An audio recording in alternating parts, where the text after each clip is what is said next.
উপর দিয়ে গেল চাকা, আহত বিএনপি নেতা সোহেল। খালেদা জিয়ার বার্তা, গণতন্ত্রকে যেন সবাই মিলে প্রতিষ্ঠা করি, বলছেন মির্জা ফখরুল।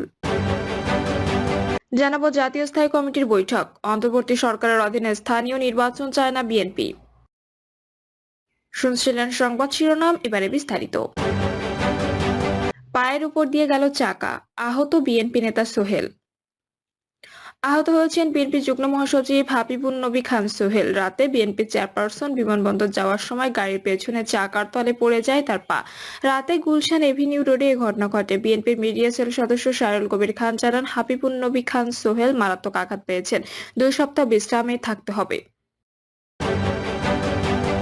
খালেদা জিয়ার বার্তা, গণতন্ত্রকে যেন সবাই মিলে প্রতিষ্ঠা করি, বলছেন মির্জা ফখরুল।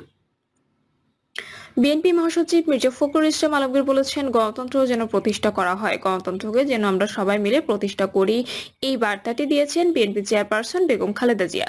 দলীয় প্রধান বেগম খালেদা জিয়াকে বহনকারী এয়ার অ্যাম্বুলেন্সটি ঢাকা ত্যাগ করার পর রাতে বিমানবন্দরের সাংবাদিকদের একথা জানান বিএনপি মহাসচিব। সুচিকিৎসা করে দেশনেত্রী বেগম খালেদা জিয়া দ্রুতই আবার দেশের মানুষের কাছে ফিরে আসবেন বলেও আশা প্রকাশ করেন মির্জা ফখরুল। বিএনপি মহাসচিব আরো বলেন, যাওয়ার সময় তিনি আবারও দেশবাসীকে বলেছেন যে তারা যেন আমার জন্য দোয়া করেন। আমিও আল্লাহর কাছে এই দোয়া চাই, দেশবাসীকে যেন ভালো রাখেন, তাদের কল্যাণ করেন। মির্জা ফখরুল বলেন, ফ্যাসিস্ট আওয়ামী লীগ সরকারের নির্যাতনে, মিথ্যা মামলায় বাংলাদেশের সবচেয়ে জনপ্রিয় নেত্রী বেগম খালেদা জিয়াকে 6 বছর আটক করে রাখা হয়। আটক করে রাখার সময় তিনি অসুস্থ হয়ে পড়েন, অত্যন্ত অসুস্থ হয়ে হাসপাতালে ভর্তি হন। তারপর আমরা বারবার বলেছি বিদেশে নেওয়ার জন্য সুযোগ দিন, কিন্তু ফ্যাসিস্ট হাসিনা কোনো কথাতেই কর্ণপাত করেননি। আল্লাহর অশেষ রহমতে ছাত্র জনতার অভ্যুত্থানের মধ্য দিয়ে 5ই আগস্ট হাসিনা বাংলাদেশ থেকে পালিয়ে যাওয়ার পরে আজকে দেশনেত্রী বেগম খালেদা জিয়া সম্পূর্ণ মুক্ত হয়েছেন মিথ্যা মামলা থেকে। তিনি চিকিৎসার জন্য লন্ডনে গেছেন, এটা আল্লাহর জন্য শুকরিয়া জানাচ্ছি। উন্নত চিকিৎসার জন্য যুক্তরাজ্যের উদ্দেশ্যে এয়ার অ্যাম্বুলেন্সে ঢাকা ছেড়েছেন সাবেক প্রধানমন্ত্রী বিএনপি চেয়ারপারসন খালেদা জিয়া। জাতীয় স্থায়ী কমিটির বৈঠক, অন্তর্বর্তী সরকারের অধীনে স্থানীয় নির্বাচন চায় না বিএনপি। অন্তর্বর্তীকালীন সরকারের অধীনে স্থানীয় সরকার নির্বাচন চায় না বিএনপি। দলটির অভিমত, এ ধরনের সরকারের অধীনে স্থানীয় নির্বাচন হওয়ার নজির নেই। বিদ্যমান রাজনৈতিক পরিস্থিতির আলোকে জন আকাঙ্ক্ষাকে প্রাধান্য দিয়ে এখন সরকারের উচিত জাতীয় নির্বাচনের দিকে ফোকাস করা। একই সঙ্গে জুলাই গণঅভ্যুত্থানের ঘোষণাপত্র নিয়ে প্রশ্ন তুলে বিএনপি বলেছে, ঘোষণাপত্রে গণতন্ত্রের জন্য বিএনপি সহ রাজনৈতিক দলগুলোর বিগত 16 বছরের লড়াই, সংগ্রাম ও ত্যাগের কথা উল্লেখ নেই। তাই সরকারি উদ্যোগে ডিক্লারেশনের এই বিষয়টি অন্তর্ভুক্তিতে এখন থেকে সোচ্চার হওয়ার সিদ্ধান্ত নিয়েছেন তারা। এছাড়া ভোটারের ন্যূনতম বয়সসীমা 18 বছরের বিষয়টি মীমাংসিত উল্লেখ করে নেতাদের মতো এটা নিয়ে বিতর্কের কোনো সুযোগ নেই, তবে এমনটা করলে তাতে জটিলতা বাড়বে, নির্বাচন অনুষ্ঠানে কালক্ষেপণ হবে। সুতরাং ভোটার হওয়ার বয়স 18 বছরেই থাকা উচিত। রাজধানীর গুলশানে চেয়ারপারসনের রাজনৈতিক কার্যালয়ে অনুষ্ঠিত বিএনপি স্থায়ী কমিটির বৈঠকে দলটির নেতারা এমন অভিমত দেন। রাত 9:45টার দিকে 11:30 পর্যন্ত 2 ঘন্টা ব্যাপী বৈঠক হয়।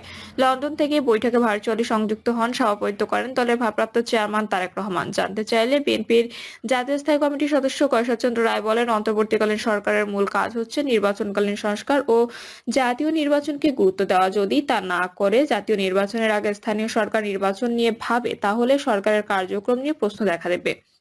কেউ কেউ প্রশ্ন তুলতে পারে, এই সরকার জাতীয় নির্বাচনকে বিলম্বিত করে ক্ষমতা আঁকড়ে থাকতে যাচ্ছে। অবশ্য আমরা মনে করি এই সরকার তা করবে না।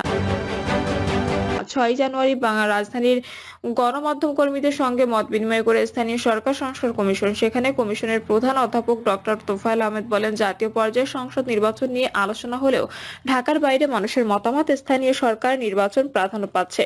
রাজনৈতিক দলগুলোর স্থানীয় পর্যায়ের নেতাদের মধ্যে এ মতামত আছে।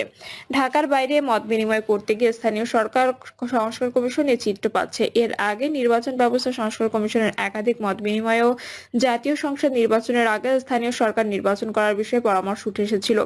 তবে সরকারের পক্ষ থেকে বিষয়ে এখনো কোনো বক্তব্য দেওয়া হয়নি। এদিকে বিষয়টি নিয়ে বিএনপির স্থায়ী কমিটির বৈঠকে আলোচনা হয়। দলটির নেতারা অন্তর্বর্তী সরকারের অধীনে স্থানীয় সরকার নির্বাচন চান না বলে অভিমত দেন।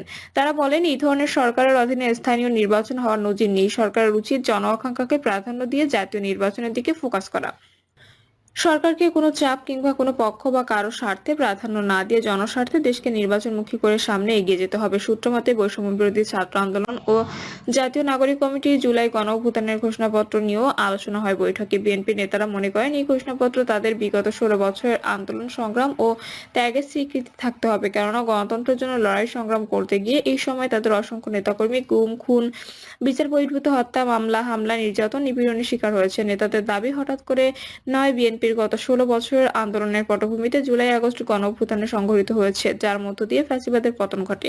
সুতরাং এই গণ অভ্যুত্থানে শুধু 36 দিনের আন্দোলনের ফল নয়, কিন্তু বিএনপি সেই দীর্ঘ সংগ্রাম ত্যাগ নিয়ে কোনো আলোচনা নেই। এমন প্রেক্ষাপটে ঘোষণাপত্রে গণতন্ত্রের জন্য বিএনপি 16 বছরের সংগ্রাম ত্যাগের বিষয়টি অন্তর্ভুক্তি সোচ্চার হওয়ার সিদ্ধান্ত নিয়েছে দলটি। এ লক্ষ্যে শিগগিরই সভা সেমিনারের মধ্য দিয়ে তাদের উপর নির্যাতন, নিপীড়ন, তাদের ত্যাগের বিষয়গুলো তুলে ধরা হবে। এছাড়া আগামীতে সরকারের সঙ্গে আলোচনাও এই বিষয়টি জোরালোভাবে তুলে ধরবে বিএনপি। 31শে ডিসেম্বর ছাত্রদের জুলাই গণ অভ্যুত্থানের ঘোষণাপত্র দেওয়ার উদ্যোগ এবং শেষ মুহূর্তে সরকারের পক্ষ থেকে রাজনৈতিক ঐক্যমত্যে এই ঘোষণাপত্র তৈরির ঘোষণায় তা স্থগিত করা হয়। ডিক্লারেশন প্রশ্নে ছাত্র ও সরকারের এই অবস্থান বিএনপির কাছে স্পষ্ট নয়। বৈঠকে সিদ্ধান্ত হয় এই ইস্যুতে সরকার যখন আলোচনার উদ্যোগ নেবে তখন বিষয়টি তুলে ধরবে বিএনপি। দেশে ভোটার হওয়ার বয়স 17 বছর নির্ধারণ করা উচিত বলে 27শে ডিসেম্বর রাজধানীতে এক অনুষ্ঠানে অভিমত দেন অন্তর্বর্তী সরকারের প্রধান উপদেষ্টা ডক্টর মোহাম্মদ ইউনূস। স্থায়ী কমিটির বৈঠকে বিষয়টি নিয়েও আলোচনা হয় এবং বিএনপি নেতারা অভিমত দেন। তারা বলেন, যুক্তরাষ্ট্র, যুক্তরাজ্য সহ দক্ষিণ এশিয়ার প্রায় সব দেশেই ভোটার হওয়ার বয়স 18 বছর। এটা নিয়ে বিতর্কের কোনো সুযোগ নেই। তবে এখন ভোটারের বয়স কমালে জটিলতা বাড়বে, নির্বাচন অনুষ্ঠানে কালক্ষেপণ হবে। এছাড়া স্থায়ী কমিটি মনে করে ভোটার হওয়ার বয়স 18 বছরই থাকা উচিত। জানা যায়, ছাত্রদের জুলাই ঘোষণাপত্রের অন্যতম লক্ষ্য ছিল 72 সংবিধানকে বাতিল করা। এক্ষেত্রে বিএনপির আপত্তি রয়েছে, যেটি দলটির নেতারা ইতোমধ্যে জানিয়েছে।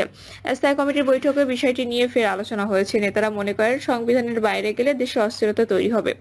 এছাড়া ছাত্ররা যে সংবিধান বাতিল করে দেওয়ার কথা বলছে, সেই 72 সংবিধানের আলোকে বর্তমান অন্তর্বর্তী সরকার গঠন সহ রাষ্ট্রের সবকিছু পরিচালিত হচ্ছে। অর্থাৎ এই সংবিধানের অধীনে রাষ্ট্রের কাঠামোগত একটা অবস্থান আছে। সুতরাং যারা এটা বাতিলের কথা বলেছেন তাদের পেছনে ভিন্ন উদ্দেশ্য রয়েছে। রাজনৈতিক দলগুলোকে এই ব্যাপারে সতর্ক থাকতে হবে। বিএনপির অভিমত, সংবিধান কখনো কবর দেওয়া যায় না, পরিবর্তন, পরিমার্জন ও সংশোধন হতে পারে, সেটাই হবে সর্বোত্তম পন্থা। এদিকে সরকার বিজয় দিবসে নির্বাচনের সম্ভাব্য সময়সীমার ব্যাপারে একটা ধারণা দিলেও এখনো সুনির্দিষ্ট রোডম্যাপ দেয়নি। এর পেছনে বৈষম্য বিরোধী ছাত্র আন্দোলনের চাপ থাকতে পারে বলেও বৈঠকে কেউ কেউ অভিমত দেন। তারা বলেন, ছাত্ররা সরকারি সহযোগিতা নতুন রাজনৈতিক দল গঠন করতে যাচ্ছে। সেই দলকে সংগঠিত করা এবং সারা দেশের কার্যক্রম বিস্তৃত করতে যথেষ্ট সময়ের প্রয়োজন। সেজন্য তারা দ্রুত নির্বাচন চায় না। তবে বিএনপি মনে করে বর্তমান রাজনৈতিক পরিস্থিতির আলোকে এবং জনগণের পালস বুঝে সরকারকে রোডম্যাপ দিয়ে লক্ষ্য স্থির করে সামনের দিকে এগিয়েনো দরকার। কারণ দেশবাসীর নানা ষড়যন্ত্র মোকাবেলা নির্বাচিত সরকারের বিকল্প নেই। তাছাড়া নির্বাচন যত বিলম্ব হবে সংকটও তত বাড়বে। বৈঠকে খালেদা জিয়ার বিদেশ উন্নত চিকিৎসা নিয়েও আলোচনা হয়। বিএনপি নেতারা বলেন, ক্ষমতাচ্যুত স্বৈরাচারী আওয়ামী সরকার রাজনৈতিক প্রতিহিংসার কারণে খালেদা জিয়ার উন্নত চিকিৎসার পর সুযোগ বন্ধ করে রেখেছিল। গুরুতর অসুস্থ হওয়া